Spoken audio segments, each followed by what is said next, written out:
This is Matt, the Game Explainer. Today I'm going to be taking a look at a game called Damage Report. It's from Break from Reality Games. It was designed by Alex Barbieri. It's a game for 2 to 6 players. Each play lasts around 45 minutes, and it's for ages 10 plus. So, Damage Report is a very different kind of game. It is a fully cooperative game, but it's a real-time game. And the way that the real-time aspect of the game is implemented is quite unique. It's really different than anything else I've ever seen. So basically, first let me give you kind of the thematic, background behind the game. Basically, each player is a crew member of a spaceship.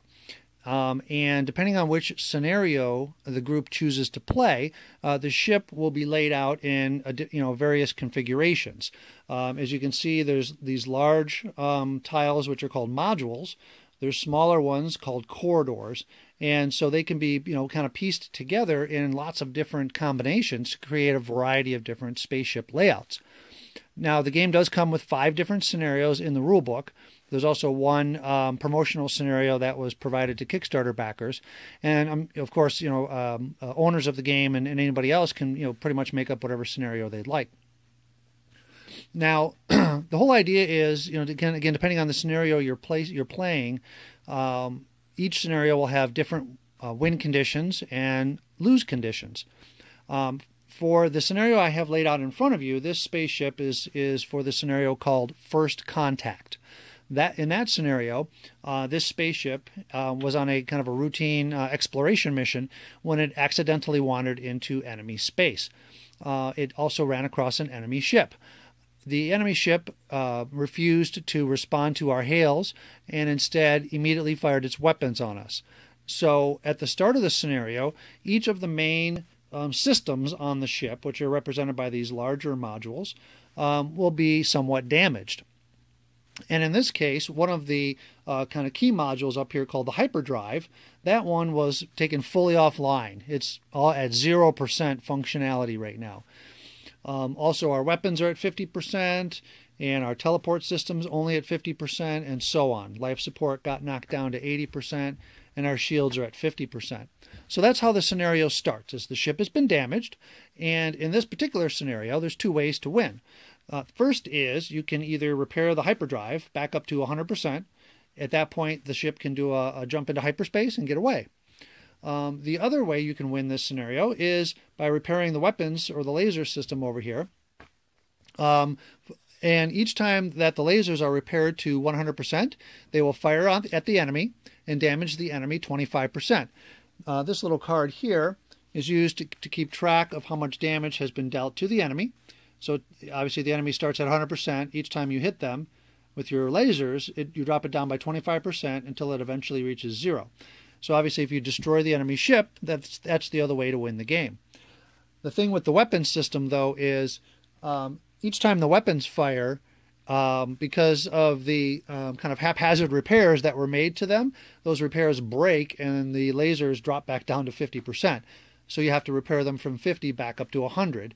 You have to do that 4 times in order to shoot the enemy ship 4 times. So that's the 2 ways you can win that scenario.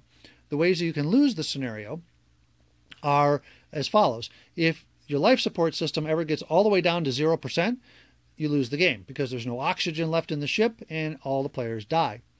The second way is if your own ship gets damaged too much by the enemy. The way that works is you have this shield module here, and every time your ship takes damage from the enemy, if your shields were at 0% at the time of the damage, then your ship's hull is going to take a 25% hit. So the same thing, you've got this ship's hull card, and you have this damage marker here, and you just keep moving that down by 25%. If your ship's hull reaches 0, then your ship is destroyed and you lose. The third way to lose this scenario, and really the way you can lose every scenario in this game, is by running out of time. So that's one of the real-time natures of this game, is each scenario will have a set maximum amount of time that you have to succeed at the scenario. For this scenario, you have 45 minutes. And the way that 45 minutes is tracked in the game is through the use of an electronic timer. Okay, so this timer comes with the game, and it was made specifically for the game to function exactly how the game needs it to. And the way that it works is, when you turn it on, it starts at 0. And then when you hit the start button, it just starts counting up, as you can see, right? Now, every 3 minutes, this timer is going to beep, and it's fairly loud. Now, each time that it beeps, it just keeps counting up, okay? But each time that it beeps, the players are supposed to draw and resolve one of these damage report cards. So at the start of each scenario, you're going to make a deck of these damage report cards consisting of a certain number of cards, usually randomly drawn from a larger deck. And then at the bottom, you play this card, which says Game Over. So obviously, one of these cards will be drawn every 3 minutes. So in this scenario, we have 14 regular damage report cards. So 14 times 3 is 42 minutes. And then this last card will be drawn at the end of the last 3 minutes. And so you only have 45 minutes to complete the scenario. So the game runs pretty quickly, which is kind of nice. Now, each time you draw one of these damage report cards, let me show you what happens. Okay. There's a couple of things that can happen. Let me show you first an example of this card here. Each damage report card has 2 columns. This rightmost column will be applied if your shields are at least at this value or higher. The leftmost column of damage will get applied if your shields are below this level. So the first thing you do when you draw a damage report card is you're going to look at your shields module. And you're going to say, well, what is the current level of shields? In this case, like I said, right now at the start of the game, it's only 50%. And this card says it has to be at least 70%, but they're not. It's only 50. So we're going to apply this leftmost column of damage. And what you typically will see there is, some of the other ships' systems, in this case, the green system, which is life support, and the gray system, which is lasers, will take 30 and 40% damage respectively. And then the shields, which are blue, okay, will take 30% damage. If your shields were high enough, the shields would end up taking more of the hit, and the other systems take less of a hit. And so the shields are, somewhat protecting the other systems on the ship. So that's the way you resolve a damage report card. Now again, the electronic timer does not stop, and it's going to beep pretty soon, so you'll be able to hear it. But the electronic timer never stops. So you have literally 45 minutes exactly to finish this scenario, or you're done. So you want to resolve these damage report cards as quickly as possible as a team, adjusting the damage markers on the various modules so you can keep going on with your turns. Now, the other types of damage report cards will sometimes have this like a corridor named here. Like in this case, it says F1, and then it'll say breach or safe. And what that means is if your shields are high enough, the corridor does not get breached. But if they're too low, it'll get breached. Okay, I hope you heard that beep. That is the beeping of the timer. So again, every time that the team hears that beep, they draw and resolve one of these cards. All right, so let me go back to the corridor breach here. What's going to happen here is if our shields are not high enough, corridor F1 is going to be breached. So what happens there is you take corridor F1, which is this module right here, and you're going to flip it over, okay, and place it back in the ship. So now what this indicates is we have a hole in the ship in this corridor. So anytime anybody walks into this corridor and tries to do any actions in here, then life support is going to be really low in that corridor. In fact, it's going to be as equivalent to only 10% life support. So that means that there's very little oxygen. It's going to be very hard to get anything done in a breached corridor. And then this here is going to show you what items are required to repair the breach and be able to flip it back over so it's no longer breached. Okay? And so I'll explain what these are. These are 2 of the tools in the game, a blowtorch and some duct tape. So in this case, if you happen to flip this over and you have a breach, if you can come in here with both of these tools, in your inventory, you can put them on this card, repair the breach, and that'll, free up that corridor for more easy travel. So that's what can happen on a damage report card. You're just damaging the various ship systems and sometimes breaching corridors. And that's going to happen every 3 minutes. In the meantime, while the electronic timer is going and the damage reports are happening, what are you going to be doing, right, as a player? Well, that's where your character card and this sand timer come into play. Okay, so let me first what I'm going to do is kind of give you a little bit more of a close-up view of the board so you can see what the different modules look like. Then I'll explain how you take your turns with that sand timer. So let me grab the camera here. And like I said, we've got a lot of these large modules. This is like the teleport module. Any module that can be damaged will have a place for the deck of cards, and then a place where you can do repairs. And we'll talk about how you do repairs in a minute. They also will all have this damage track, so you can track the percent damage that you have on that module. Some of them will tell you like different special actions that you can do when you're in that room. That's what these little stars and the text here means. Those are special actions. Up here, you've got your lasers, which is, again, your weapons, and you've got your damage track and your decks. Then you've also got these things. These are your supply rooms, okay? I'm going to show you these close up, but there's 4 different types of kind of components in the game that you need to repair the different ship systems. And then you also have all these cool little tools here, and I'll show you those closer up too. Those are molded plastic. There's 4 different types of tools, and they start in this tool supply room. So all the different things that you need in order to repair the ship and keep it flying are located in these various supply rooms at the start of the game. And players will be able to pick them up and move them around and take them to the different rooms in order to effect repairs. Up here, again, you've got the hyperdrive, right? That one you basically, again, just have to repair to 100% in order to fly away and win the scenario, unless you choose, again, to use the lasers, right, to blow up the enemy. These little markers here, or these little tokens, they basically represent the fact that you're not allowed to teleport anything into that room or into the hyperdrive room, because it would be a little too easy if you could repair the teleporter and just start teleporting all kinds of supplies and tools directly into the hyperdrive. Then it would make it really, really easy to fix. So that's part of the how the game works. Obviously, we talked about life support. That's a really critical module. I'll explain how that works in a second. And you have the infirmary over here, which is where you can go to heal damage that may have been done to you in the scenario. And then finally, of course, we have the player cards down here. So let me show you kind of how this works. Each character card, first of all, it's double-sided. So if you're left-handed or right-handed, depending on which side you want the timer on versus what side you want your inventory on, you can have it either way. Each character has basically a carrying capacity represented by these squares. Lieutenant Mark Andrews here, his special ability is he has strong arms. He can carry 7 spaces worth of items in the game. Most of the characters can only carry 5, like Kelly Nichols over here. Okay, she can only carry 5. But each character has a special ability, and they also have a sand timer, a 15-second sand timer they're going to use during the game, and they have these 4 clocks. Okay, so let me go ahead and replace the camera up here, and then I'm going to explain how that works.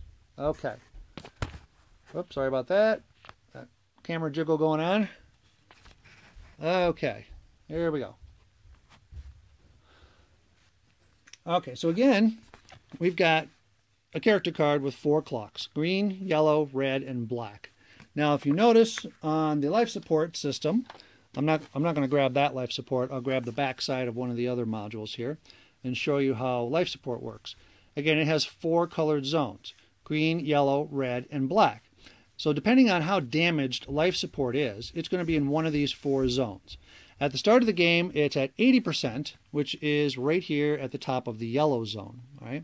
So what that means and why that's important is the more damaged that life support is, the longer each player's turn is going to take.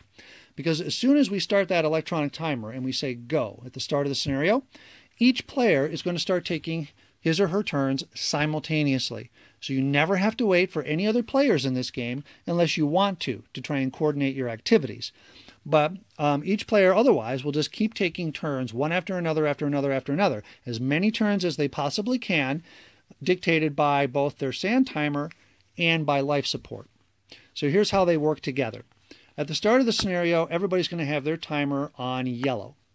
And then when we start the scenario, we're all going to flip our sand timer to green. Now, green means go. That's the most important thing to remember in this game. Green means go. So anytime you flip your timer onto green, that means you get to go ahead with your next turn. Right? Green means go. So on your turn, you're going to do one and only one action. And these are your turn options here. These are the different actions you can perform. So we'll explain them all in a minute. But they're really simple. They're just relay, which is moving stuff around the ship, inspect, which is inspecting damage, repair, which is helping to repair damage, and sometimes special, which is something you can do in certain rooms or certain special character abilities.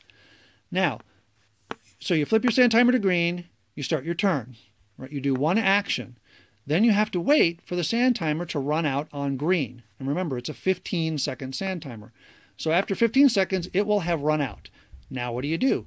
Well, now what you do is, because you're already on green, you have to look at the life support system.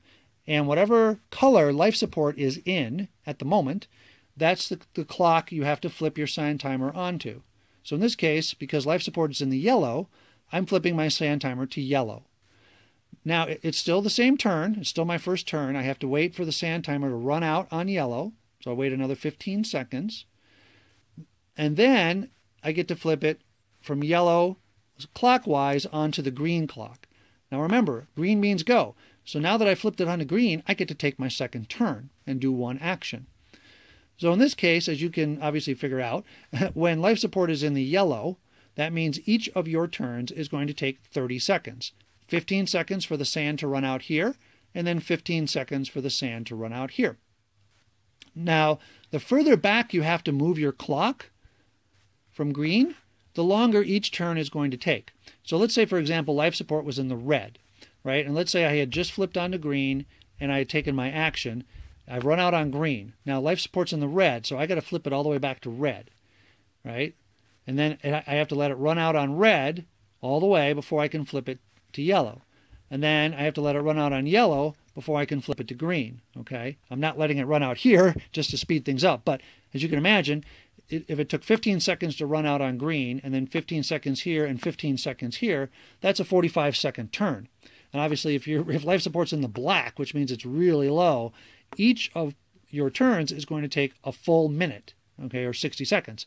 So that's how the game cleverly uses the condition of life support on the ship plus this timer to simulate how long it's taking each player to do things or get things done on the ship. Right? And I think it's really, really clever because, again, if you can imagine, there's very little oxygen in the ship. You're gasping for breath. You're trying to, use a wrench and some energy and some crystals to repair a system. And you're just huffing and puffing and having to take breaks. That's obviously going to take longer than if you have, full energy and full oxygen. So that's how players are going to handle their turns throughout the game. And again, you don't even have to stop taking your turn when a damage report card is drawn. As long as that damage report card is resolved, as quickly as possible, you just keep watching your sand timer, waiting for it to run out, until you get back to green, and then you can take your next turn. Now, you might think, okay, so that means I'm going to be waiting around a lot in this game. Not really, because as long as your life support's at least like in green or yellow, you're going to be able to take your turns pretty quickly.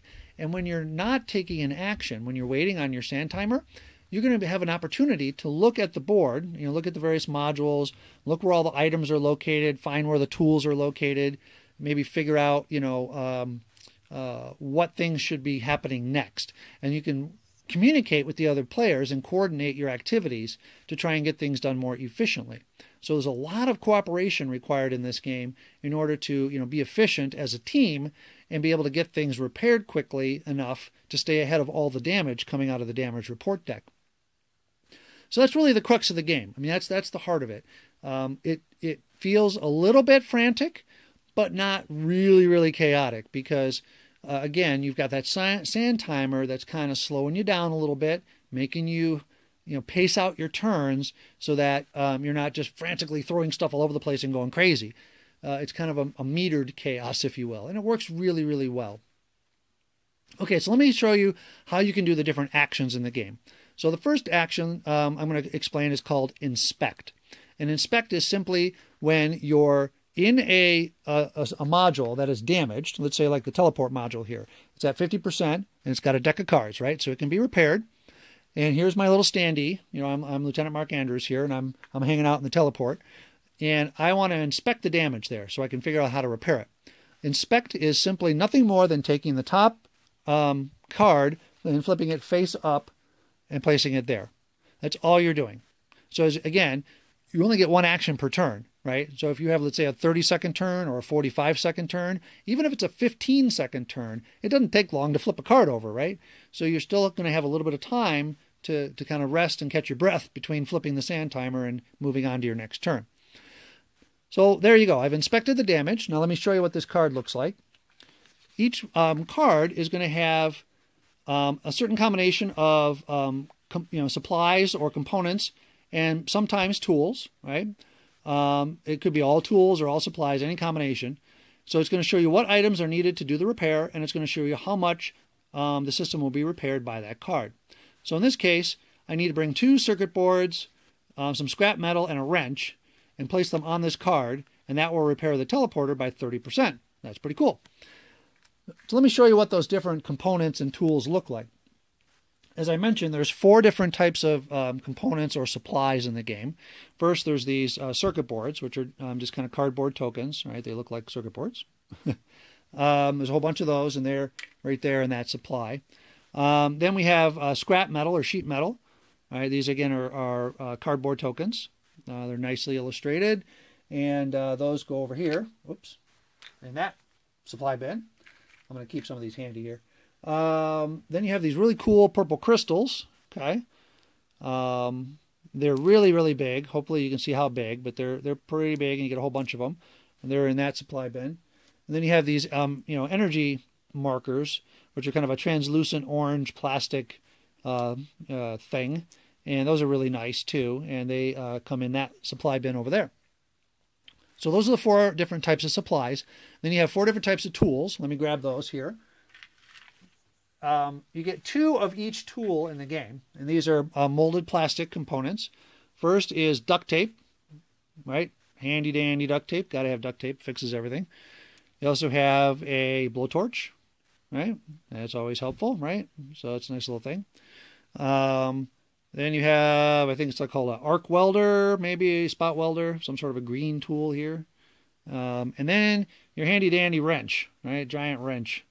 So you have 2 of those, or 2 of each of those, total of 8 tools in the game. And they all start, again, over there in that supply bin. Now, once I've inspected the damage, right, I want to try and repair it. So again, each player on their player board has a certain carrying capacity in their inventory. And so as you walk around the ship, you can pick up and carry items around with you. All right, so let's say, for example, I'd been moving around the ship, and I happen to have in my inventory, I have a wrench here, maybe I have some scrap metal, and a piece of energy and a circuit board. Okay, maybe that's what I have in my inventory. All right, so I'm going to place that down here. So because I have those items in my inventory, they're on my person, I can use those to do the repair action. So let me explain repair. If you want to do a repair action on your turn, all you do is you take one object from your inventory and place it on the repair card in the room that you're in. So in this case, for example, I could take the wrench and I could place it on the card. Right? So now I've started to do the repair. Again, on each of your turns, you only get to do one action. And on a repair action, you only get to place one item from your inventory onto the card. Now, let's say that wrench happened to have been on the floor. Somebody had left it there, maybe from a previous repair. I am not allowed to pick up that wrench from the floor and place it right on the repair card.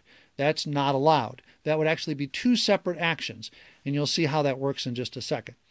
But let's assume again, for the case of illustration, that I had the wrench in my inventory. So I place it on the card, and that's my one repair action.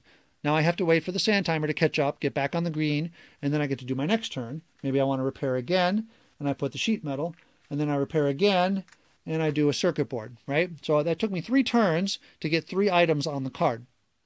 But now I've got 3 of the 4 items on there, but I'm still missing 1 circuit board. Well, how am I going to get that circuit board, right? Well, there's a couple different ways. First is, obviously, another player could bring it to me, right?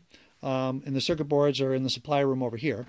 But as the game progresses, items get shifted all around on the ship, okay? So maybe they bring it to me, right? Or I could, take several turns and go over and get one myself. Or I could use a special action. And one of the special actions in the teleport room is to be able to teleport items around on the ship. So let me explain how the teleporter works. There's two special actions in the teleport room. First is you can charge up the teleporter. All right. So again, that uses energy, which has to come from my inventory, and I can place up to 5 energy from my inventory in these 5 slots right up here at the top of the teleport board. That's a charge action. That takes my turn. Now on my next turn, I can use the energy that I've put in the teleporter to teleport stuff. And the way that works is you pick one source room and one destination room. And then you can teleport items from the source room to the destination room. Okay? And as long as you have enough energy, you can teleport multiple objects. It costs 1 energy per object that you are teleporting. So in this case, because I have 1 energy in the teleport room, I could teleport, for example, I could say the source room is the circuit supply room, the target room is the teleport room. Okay, so I'm going to teleport 1 circuit board into the teleport room. Now that would, use up the energy that I put in there, so that goes back there. But now I have a circuit board lying on the floor here that I can use to repair the card. So here's how I would do that. The 4th type of action in the game is called relay. Relay is the action that allows you to move your character from room to room, but also to pick up and carry items with you around on the ship. Relay is very simple. It's got 3 components. Each one is optional. The first component is called grab and drop. So in the room that I'm in, if I'm doing a relay action, I can grab stuff from the floor and put it in my inventory. And then I can also take stuff from my inventory and put it on the floor. Right? So basically it's just swapping stuff with the floor. That's called grab and drop. Then you get to move to an adjacent room. And finally, you get to grab and drop in the room that you've moved into. So that's it. Grab and drop, move, and then grab and drop. That's a relay action. And while that might not seem like much, you're going to be doing that a lot in the game. Because it's very important to get these objects from where they start, to get them spread around the ship. Because you never know what you're going to find when you start drawing these repair cards. You might need circuit boards one time, and you might need energy the next. You might need a wrench, and then you might need a blowtorch. So it's good to have them spread around the ship. And so as players are moving around, it's always a good idea to be grabbing stuff from the supply rooms and taking it somewhere else and dropping it off so that it's handy, right? You don't have to keep running back to the supply room every time you want to repair a card. So that's really important. Plus, there's a lot of coordination between players. Like I said, some player may be only a couple rooms away, and they may have the exact tool that I need to complete my repair. So I have to look around and say, hey, who's got a wrench? Oh, you've got the wrench? Hey, can you bring it over here? I'll meet you in the middle. I'll grab it from you, and then I can go back and finish my repair. So there's a lot of that stuff going on in the game, and it really creates a nice dialogue between the players and is a lot of fun. So anyway, in this case, because I have this circuit board on the floor, I can do a relay action, right, to pick it up, do a grab and drop. I can pick it up and put it in my inventory. And then on my next turn, I can do a repair action and take the circuit board and complete the repair. Now, as soon as you place the last item on a repair card, here's what happens. All of the tools are going to drop onto the floor, okay, because you're done with them. They drop on the floor. All the other components, like the circuit boards and the scrap metal, that all goes back to their supply bins because they've been used up, right, to do the repair. And then, of course, you get to increase the level of repair on that system by, in this case, 30%, right? So I moved it from 50 up to 80%. So why would you want to repair the teleporter, for example? Well, the teleporter card, I can show it to you, but basically, the more repaired it is, the larger the objects that it can teleport. So if you're at least at 40%, then you can repair small, or you can teleport small items, energy, crystals, and circuits. If you're at least 70% repaired, you can do scrap metal and tools, and you have to get up all the way up to 100% in order to teleport another player from one room to another. All right, so repairing the teleporter will allow you to move bigger items around on the ship, and that will help you do repairs more quickly. Okay, so that's the idea of the 4 different main actions in the game. It's basically just inspect, repair, relay, and then some special actions like the teleport actions. Okay, the game does come with 6 different characters in the game. You've already seen Lieutenant Mark Andrews. There's Dr. Monica Boyd. She's a doctor. She can heal players if they get damaged. That's her main ability. You've got Baxter. He's a robot, so he ignores life support. All of his turns take 30 seconds, so he's always going from green to yellow to green to yellow with his sand timer. You have Professor Frank Barber. He's got a smaller carrying capacity, but the nice thing about him is he can substitute one item for any one other item, except for tools, when he's doing a repair. So once per repair card, for example, maybe he didn't have that last circuit board, but maybe he had an energy crystal. He could put the energy in there instead of the circuit board, and it would still work. Okay, so that's kind of cool. Lobo, she's got a really neat ability. She has something called precognitive, where she can basically, even though there may already be a face-up repair card, on a module, she can go ahead and in that room, if she's in that room, she can flip up the next repair card. So you can get an idea of what's coming next and make sure you've got more of the right supplies with you when you're in that room. So that's a nice ability. It's kind of a look ahead. Finally, you have Kelly Nichols. She's really, really cool. She's the mechanic. Her special ability is mechanical expertise. When she's making a repair action, she gets to put 2 items on the repair card instead of only 1. They have to still be the right items, but she can basically do repairs twice as fast as anybody else. So she's really, really nice in that sense. There's also a whole bunch of other modules that come with the game for some of the other scenarios. For example, there's a cargo bay where, again, you can have like cargo tokens. They have those here. Sometimes the cargo is just generic cargo. Sometimes it's like passengers or people. You've also got an energy core, which can be used to track like how much energy is in the ship. A science lab that's involved in a couple of scenarios for doing scanning actions. That works a little differently. So it's got like, see, another special action called scan. You have this launch zone and hangar deck, which is really cool. Let me back this up here. Basically, with this one, you're going to be using some little cardboard ship tokens and actually flying your character out into space to try and do things like blasting away asteroids and other things like that. So that's kind of cool. The galley is just simply a module where all the players would start at the beginning of the game.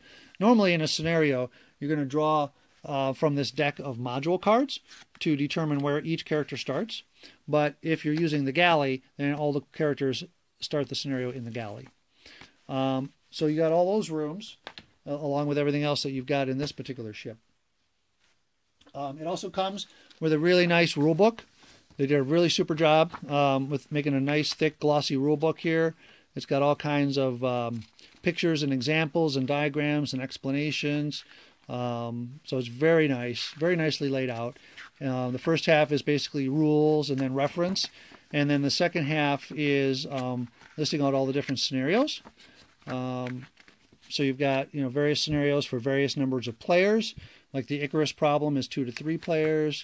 First contact, that's the one I have set up here, that's 4 to 6 players, and so on. Like I said, there's 5 scenarios in the rule book. And then there's one bonus scenario called the problem with puffballs that was sent out with Kickstarter copies. This is very much like the Trouble with Tribbles, original Star Trek episode. And it comes with a bag of puffballs. And these puffballs basically, spread around the ship and cause havoc, and you have to try and fix the teleporter and teleport them off the ship. So that's kind of a neat scenario. Obviously, it comes with 6 sand timers, so each player can have a sand timer if you're playing with 6 players. There's other counters like damage counters. In most scenarios, if you're in a corridor when it's breached and flipped over, then you're going to take a bunch of damage, which is going to fill up your inventory. So it means you can't carry stuff around until you go up there and get yourself healed up. And then on the flip side, there are fire tokens, and those are going to be used for like an on-fire expansion or whatever it might be called. That's supposed to be coming out maybe next year. You also, again, have the deck of damage report cards. It comes with a deck of like 40 cards. And then you also have these bonus event cards where if the game is not hard enough, which it's pretty hard, but if you need more of a challenge, you can shuffle some of these event cards into your damage report deck. And when you draw them, you basically just read the card, resolve it, and then go right on to the next damage report card. So it's like a little mini event that happens at some point during the game. That also adds more variety from play to play. So that's pretty much it. Like I said, the game is real time, so it's a little bit frantic, but it's not crazy frantic, and players need to really be able to communicate and cooperate. But the really nice thing about this game is you cannot have an alpha leader, because there's too much going on and you're paying too close attention to your sand timer and to the board and what you're trying to do, that you can't control what everybody does, right? Or a single player can't control what everybody does, which is nice. I know some players, when they play co-op games, they don't like it if one player is really knowledgeable about the game, more so than everybody else, and so that player dictates what everybody should do to kind of solve the puzzle. You can't do that in this game. There is no possible way to have an alpha leader in this game. So that's a really nice feature of it. And that's pretty much it. There's a lot of variety from scenario to scenario. There's even variety from play to play of each scenario, because you can play a different character. You're going to have different repair cards come out. The damage report cards are going to come out in a different order, and you'll have different damage report cards themselves. It's really a very interesting game. Hopefully you get a chance to play it. If you like what you see, it should be available hopefully by June 2014 in stores and online retailers. And again, this is Damage Report from Break from Reality Games. Again, this is Matt the Game Explainer. Hopefully you stuck with it through the end. If you did, thanks for watching and have a great day.